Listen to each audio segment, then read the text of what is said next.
जब हम तू कहते हैं तो मैं होने का एहसास भी होता है कि कोई मैं है जो तू कह रहा है। भक्त कहता है भगवान को तू है, तू है, तू है। भक्त भी है इसलिए तो वो भगवान को तू कह रहा है।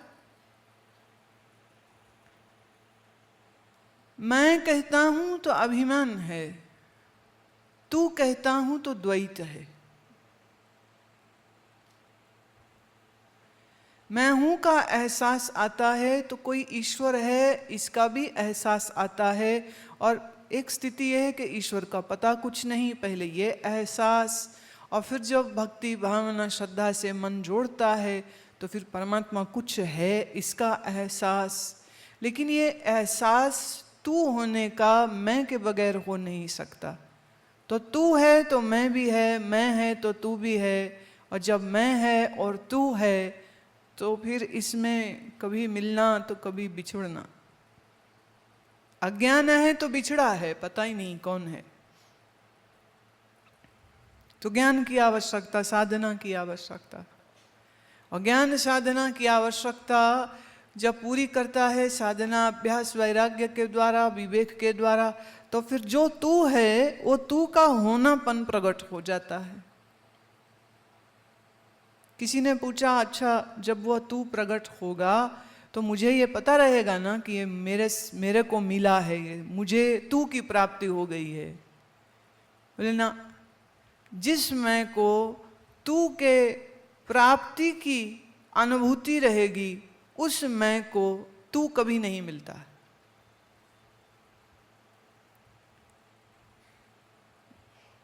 तो प्रश्न उठता है, जब तक मैं में मैं है तब तक तू नहीं मिलता। तू मिलेगा तो मैं रहेगी तो तू मिलेगा नहीं, तू मिलेगा तो मैं बचेगी नहीं। तो मैं को तू कब मिला? समझ लगी बात जो मैंने बोली? समझ लगी हमने क्या बात बोली?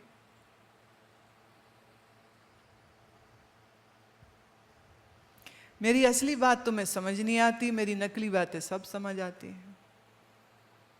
कोई नहीं, धीरे धीरे धीरे धीरे ये भी खुलेंगे पर्दे। सुनते रहोगे, साधना करते रहोगे। सच तो ये है, अभी धर्म की इस स्कूल में तुम्हारा अभी सिर्फ दाखिला ही हुआ है। नाम होता है ना, नाम नक्की करते हैं, नाम लिख दो रजिस्टर में। अभी तो सिर्फ नाम ही लिखा गया है, क्योंकि अभी तो बैठना भी नहीं आता, कहना पड़ता है सीधे बैठो, कहना पड़ता है हिलो मत, कहना पड़ता है मन को भटकने मत दो, कहना पड़ता है मन में से राग द्वेष निकालो, कहना पड़ता है अभी झूठ बहुत है, बेईमानी बहुत है, प्रमाद बहुत है, आलस्य। तो अभी तो सिर्फ नाम ही रजिस्टर हुआ है। तो हमारे इस स्कूल की ग्रेजुएशन तो कब होगी तुम्हारी? राह बहुत लंबी है, मंजिल बहुत लंबी है। अभी तो मन रजोगुण में तमोगुण में खेलता रहता है। सत्वगुण तो कभी कभार थोड़ी देर को चमकता है, जैसे अंधेरी रात में जरा सी देर को बिजली कभी कौंध गई तो कौंध गई। बिजली की रोशनी में कोई पढ़ाई नहीं कर सकता है। कोई सोचे मैं बिजली जब चमकेगी ना तो पढ़ाई कर लूँगा और फिर पास हो जाऊँगा। बिजली की चमक से बस इतना हो सकता है कि अंधेरे जंगल में तुम्हें रास्ता दिख जाए कि इस ओर से पगडंडी जा रही है और वो नदी तक पहुंचा देगी, और नदी पर नाव है, नाव में बैठूंगा तो अपने गांव पहुंच जाऊंगा। इससे ज़्यादा बिजली जब चमकती है, इससे ज़्यादा ज्ञान आपको नहीं हो सकता। सच तो ये है कि जब आप मुझको सुनते हो तो काफ़ी लंबा सुनने के बाद कभी कभी थोड़ी सी कोई बिजली चमक जाती तुम्हारी बुद्धि में, नहीं तो अंधकार ही बना रहता है। गुरु की महिमा में श्लोक है कि गुरु ज्ञान का वो अंजन है, ज्ञान अंजन की वो शलाका है, जो मेरे अंधे नेत्रों में पड़ जाए तो ये अंधी आंखें देखने लग जाएं। अभी तो आंखों में रोशनी नहीं, देखेगी कहाँ से? मैं हूँ ये अभिमान है, परमात्मा है इसका अभी पता नहीं है। मैं हूँ मैं करता है, अभिमान बढ़ जाता है। फिर इस मैं को जब सत्संग मिला, संत कृपा मिली, तो समझ लगी कि मैं तो मारनी है, अभिमान तो मारना है। कि जब तक यह अभिमान अंदर खड़ा है, काम क्रोध इत्यादि वासनाओं की ये चुड़ैलें, ये डायने, ये भूत जो चिपटे हैं तुम्हारे मन में, ये तुमको सुख से जीने नहीं देंगे।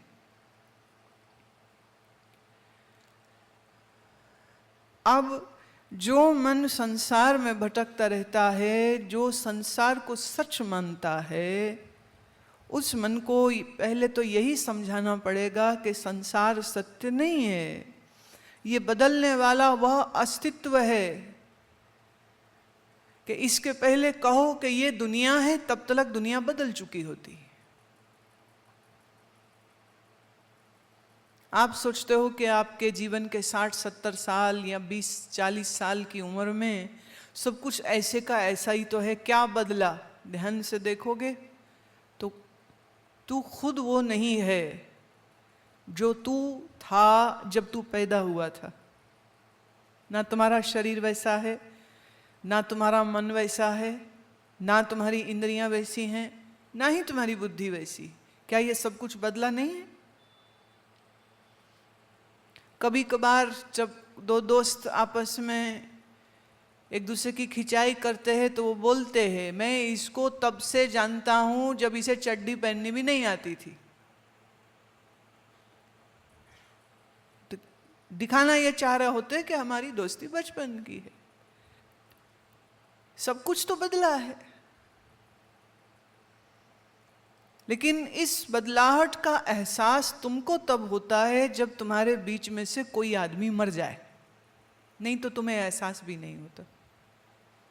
या बहुत बूढ़ा जाए, चला ना जाए, बोला ना जाए, व्हीलचेयर पे हो, बेड में पड़ा हुआ हो, उसे अपनी कोई होश भी ना हो, तो देखने वाले कह सकते हैं कि बेचारे अब तो कैसे हो गए, पहले कैसे थे अब कैसे हो गए। पर जो आदमी बूढ़ा हुआ है वो एक ही दिन में बूढ़ा हो गया क्या? रोज बूढ़ा हो रहा था, हर हफ्ते बूढ़ा हो रहा था, हर दिन में बूढ़ा हो रहा था, रात सोए हुए में भी बूढ़ा हो रहा था, हर घंटे में बूढ़ा हो रहा था, हर घंटे में एक एक सेकंड में वो बूढ़ा हो रहा था। लेकिन इस समय तुम्हारा शरीर जो प्रति सेकंड बूढ़ा रहा है उसका एहसास तुमको नहीं है क्या? जो सुबह में तुम मुझे देख रहे थे, क्या इस समय पर भी मैं वही हूं? मोटे तौर पे जिसको समझ नहीं आए तो वो ये कह सकता है, हाँ सुबह में गुलाबी सा चोला था, अभी भगवा सा चोला है। मोटी बुद्धि वाले आदमी को इतनी ही समझ लगेगी। लेकिन इस चोले के अंदर जो शरीर है, उस शरीर में कितने परिवर्तन हो चुके हैं। शरीर तो पूरा फैक्ट्री है, शक्ति का व्यय हो रहा है, नए सेल्स बन रहे हैं, सेल्स मिट रहे हैं, बालों में फर्क आता है। तभी तो जब सुबह में कंघी करोगे तुम भी हम भी, तो 2-4 बाल निकलते हैं, कई के तो 10-20 निकलते हैं, कईयों के तो बहुत ही कुछ निकल जाता है कि दिल बैठ जाता है कि बचेगा ही कुछ नहीं, सिर में खेती उजड़ जाएगी पूरी। तो सुबह कंघी करते में जो बाल निकले, क्या उस समय निकले कि उनकी जड़ से टूटने की प्रक्रिया कई घंटे पहले से चल रही थी? एक ही दिन में उड़े बाल क्या? तुम्हारे शरीर की हड्डी सबसे सख्त है, उस हड्डी का भी परिवर्तन 3 माह के बीच में हो जाता है, उसके सब सेल्स बदल जाते हैं। शरीर तो रोज बदल रहा है। तो इस बदलने वाले शरीर के अंदर जो मन है वो तो और बहुत तीव्र गति के साथ बदलता है।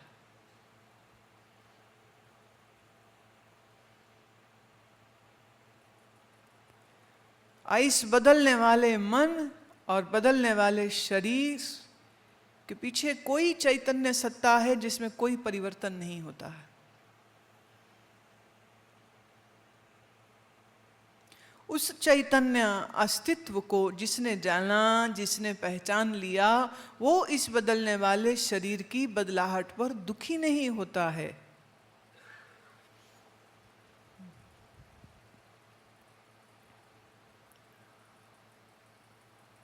तो पहले अपने आप की पहचान करता है, फिर तू की पहचान करता है। तू अर्थात परमात्मा की पहचान करता है। परमात्मा कहाँ है, कैसे है, कौन है, क्या रूप है, क्या स्वरूप है।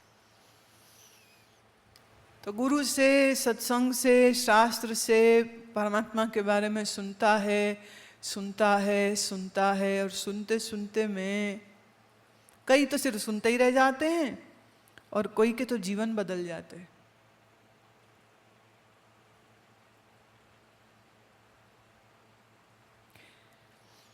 हम अपनी एक छोटी सी बात सुनाते हैं। हम थे उस समय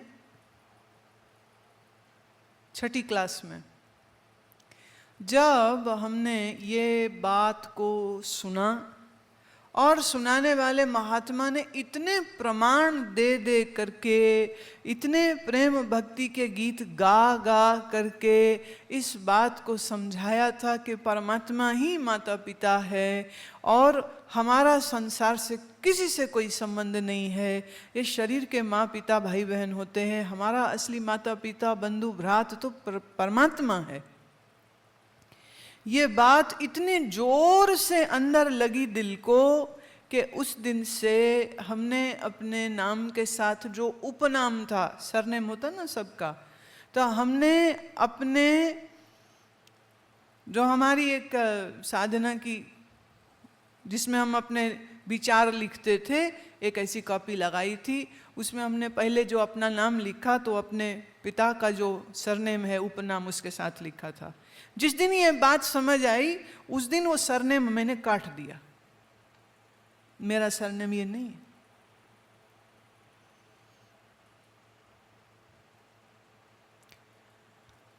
महात्मा एक शब्द सुनाया करते और हम सब बच्चे उसको गाया करते, और सच तो ये है कि जब ये बात सुनी आहा कि परमात्मा ही मेरे माता पिता है, ये दुनिया के माँ बाप तो हमको अकेला छोड़ के यहाँ वहाँ जा सकते हैं, मर भी सकते, छोड़ भी सकते हैं, और परमात्मा तो कभी छोड़ते ही नहीं हैं। मैं तो हरि परमात्मा का बच्चा हरि हूँ। तो हमने अपने सरनेम काटा और सरनेम काट के उसकी जगह लिख दिया हरि। परमात्मा हरि है तो हमारा नाम भी हरि।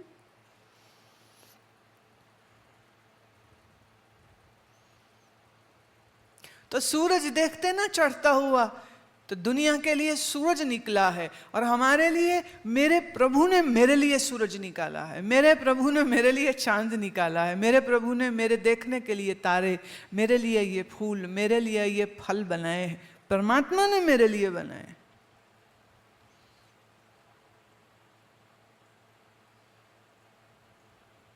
और जमीन पर तो ऐसे चलते थे जैसे कोई शहंशाहों में। एक पंक्ति आती है, यहाँ जो सिंधी परिवार बैठे हैं या जो सिख परिवार बैठे हैं वो इन पंक्तियों को बहुत अच्छे से पहचानते हैं। तुम मात पिता हम बारक तेरे, तुमरी कृपा में सुख गनेरे, कोई न जाने तुमरा अंत, ऊंचे ते ऊंचा भगवंत, सगल समग्री तुम रे सूत्रधारी, तुम ते होए सो आज्ञाकारी, तुमरी गत मित तुम ही जानी, नानक दास सदा कुर्बानी।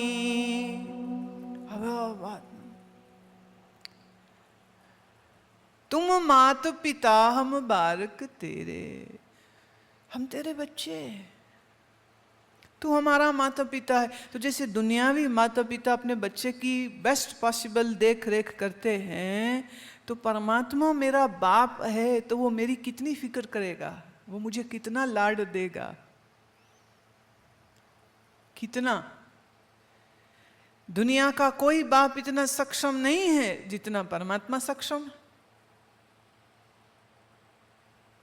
और जिस दिन ये बात हमारे निश्चय में आई, कापी से तो सरनेम काटा, पर सच तो ये है मन से अपने जन्म देने वाले माँ पिता से उस दिन से हमारा संबंध कट गया था।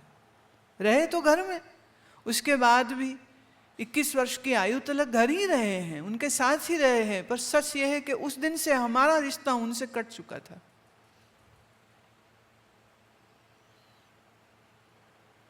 कौन दुनिया का बाप ऐसा है जो अपने बच्चे की रक्षा ऐसे कर सकता है जैसे परमात्मा करते हैं। पंक्ति है, रोगनते अरसोगनते जल जोगनते बहुपात बचावे। रोगनते अरसोगनते जल जोगनते बहुबात बचावे। क्षत्र अनेक चलावत घावतौ तन एक न लागत पावे। राखत है अपनों कर देकर पाप समूह न भेटन पावे। और की बात कहाँ कहूँ तो स्यो पेट ही के पट बीच बचावे। माता के उदर में प्रतिपाल करे सो क्यों मनो बिसारिये। ए वडदाता जो अगन में आहार पहुंचावे। रोगों से बचाता है, जल के रोगों से बचाता है, जल के डूबने से बचाता है, शोक से बचाता है। मुझे बताओ कौन बाप में इतनी हिम्मत है कि अपने बच्चे को शोक से बचा सके? दुख से, शोक से बचाता है।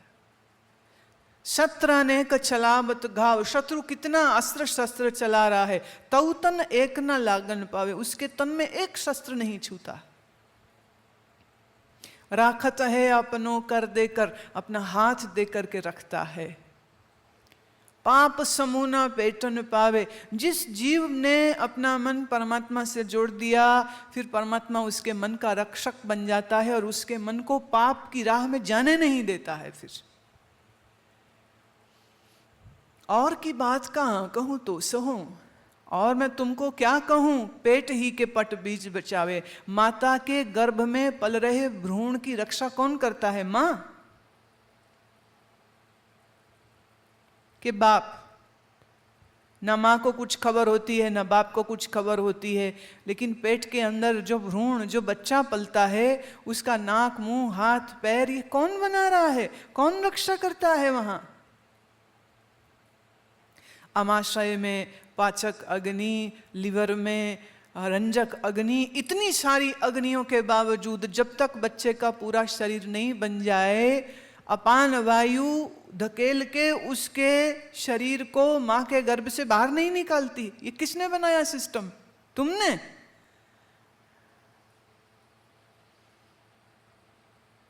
हमारे शरीर की जो अपान वायु है, माता के शरीर की जो अपान वायु है, वो गर्भस्थ बच्चे को बाहर धकेलती है। मां जन्म देती ना, अपान वायु धकेलती। अपान वायु का सिस्टम क्या है मां को तो समझ ही नहीं है कुछ। एक धोखा देती है, बच्चे को बोलती रहती मैंने पैदा किया, मैंने पैदा किया। क्या पैदा किया? जिन माओं के बच्चे मिसकैरेज हो जाता है, क्या वो सोचती है कि मेरा बच्चा बीच में से गिर जाए? वो गिर जाता है तो वो क्या कर सकती है? तो अगर 9 महीने वो गर्भ में रह गया तो मां की वजह से रहा है क्या? मां ने कोई यतन कर लिए थे इसलिए। और की बात कहाँ कहूँ तो सौ पेट ही के पट बीच बचावे। माता के उदर में प्रतिपाल करे, माँ के पेट में जिसने तेरी पालना करी थी, रे पापी मन उस ईश्वर पर संशय करता है। सो क्यों मनो विसारिये, अपने मन से उसको विसार मत, दूर मत कर। एवड दाता, वो ऐसा दाता है अगन में आहार पहुंचाए। माँ के गर्भ में ये जो अग्नियां जलती हैं, जठरा अग्नि, पाचक अग्नि, रंजक अग्नि, इतनी अग्नियों के बावजूद बच्चे का पालन पोषण भी होता है, बच्चे को माँ के रक्त के द्वारा आहार भी मिलता है, माँ के रक्त के द्वारा ही बच्चे को श्वास प्राणवायु भी मिलती है। किसने दिया? अब इस तरह सोच के देखो तो बाप कौन है फिर? हाँ, कौन निकला बाप? कौन निकली मां? किसने पाला?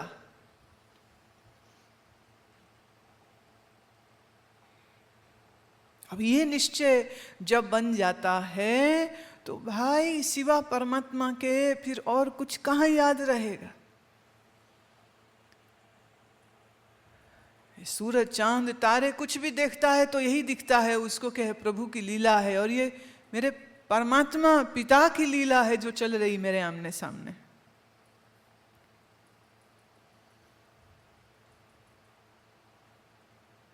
तो मैं मरती है जितना जितना गहरा तू के साथ संबंध जुड़ जाता है।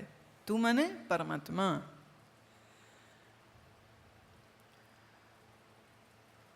अब ये जितना संबंध गहरा होता जाए, इस गहराने की प्रक्रिया को ही भक्ति कहते।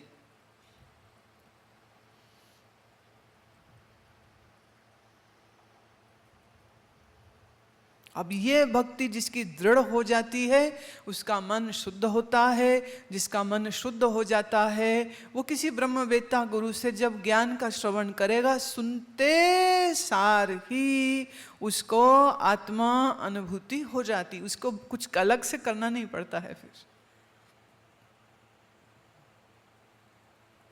और जब आत्मा अनुभूति हुई तो इस अनुभूति में जाकर के क्या मिला? तू मिला, मैं मिला, कौन मिला? बोले ना तू मिला, न मैं मिला, मैं तो पहले मर गई थी, तो जब मैं ही नहीं बची तो तू किसको मिला? तो बोले हुआ क्या फिर? बोले यही तो अचंबा है, जो हुआ वो कहने में नहीं आता है, जो कहने में बात आती है वो वास्तव में घटी नहीं है।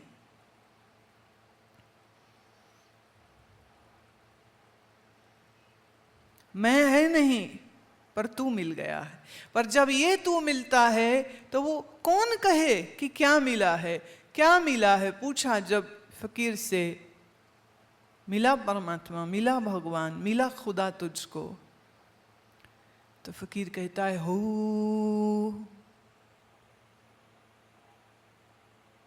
अब हूं मतलब क्या हुआ? ना मैं है ना तू है। हु का अगर मैं अर्थ बहुत करना भी चाहूं तो बस इतना ही कह सकते हैं कि वो है।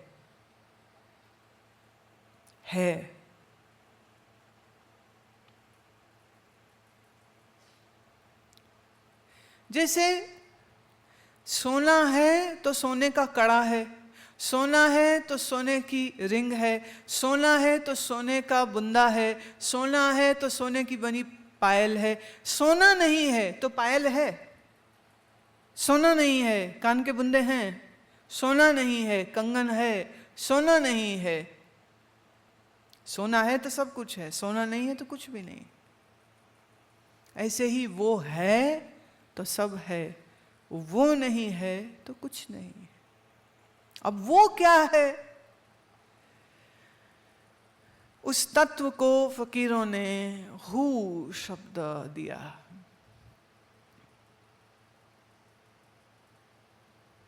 बात बड़ी गहरी है, बात बड़ी ऊंची है, और तुम्हारी सबकी बुद्धि तैयार नहीं है कि वो इस रहस्य को समझ पाए।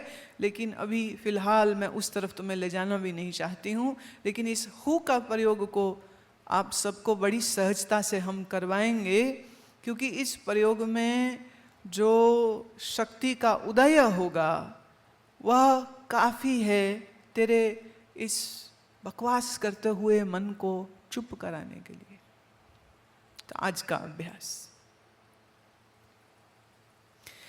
अभी तक हम जब भी बैठाए हैं तुम्हें तो हमने कहा सीधे बैठो, हिलना नहीं है। लेकिन ये जो हु है इसमें हिलने की पूरी खुली छुट्टी है। अब मैं ये नहीं करी उठ कर डांस करने लग जाना, वो दिखावा, वो फिर बेईमानी होगी। हु का उपयोग होगा कैसे? शुरू में, आरंभ में आप थोड़ी देर अगर सीधे बैठें तो ज़्यादा अच्छा रहेगा, क्योंकि अभी शरीर ना उतना तैयार नहीं है तुम्हारा, और मन में उतनी ज़्यादा गहरी भावना भी अभी नहीं है, और ज्ञान का उतना रोशनी भी नहीं है। बहुत सारी मुश्किलें हैं। इतनी मुश्किलों के बावजूद हम एक ऐसी अद्भुत वस्तु आपसे कराना चाह रहे हैं। तो शुरू में कुछ देर सीधे रहिए। उसका प्रयोग कैसा होगा कि आपने लंबा उच्चारण देना है, बट ऑब्वियस लंबा उच्चारण तभी दोगे जब पहले उतना लंबा सांस भरोगे, ऑटोमेटिकली सांस लंबा हो जाएगा।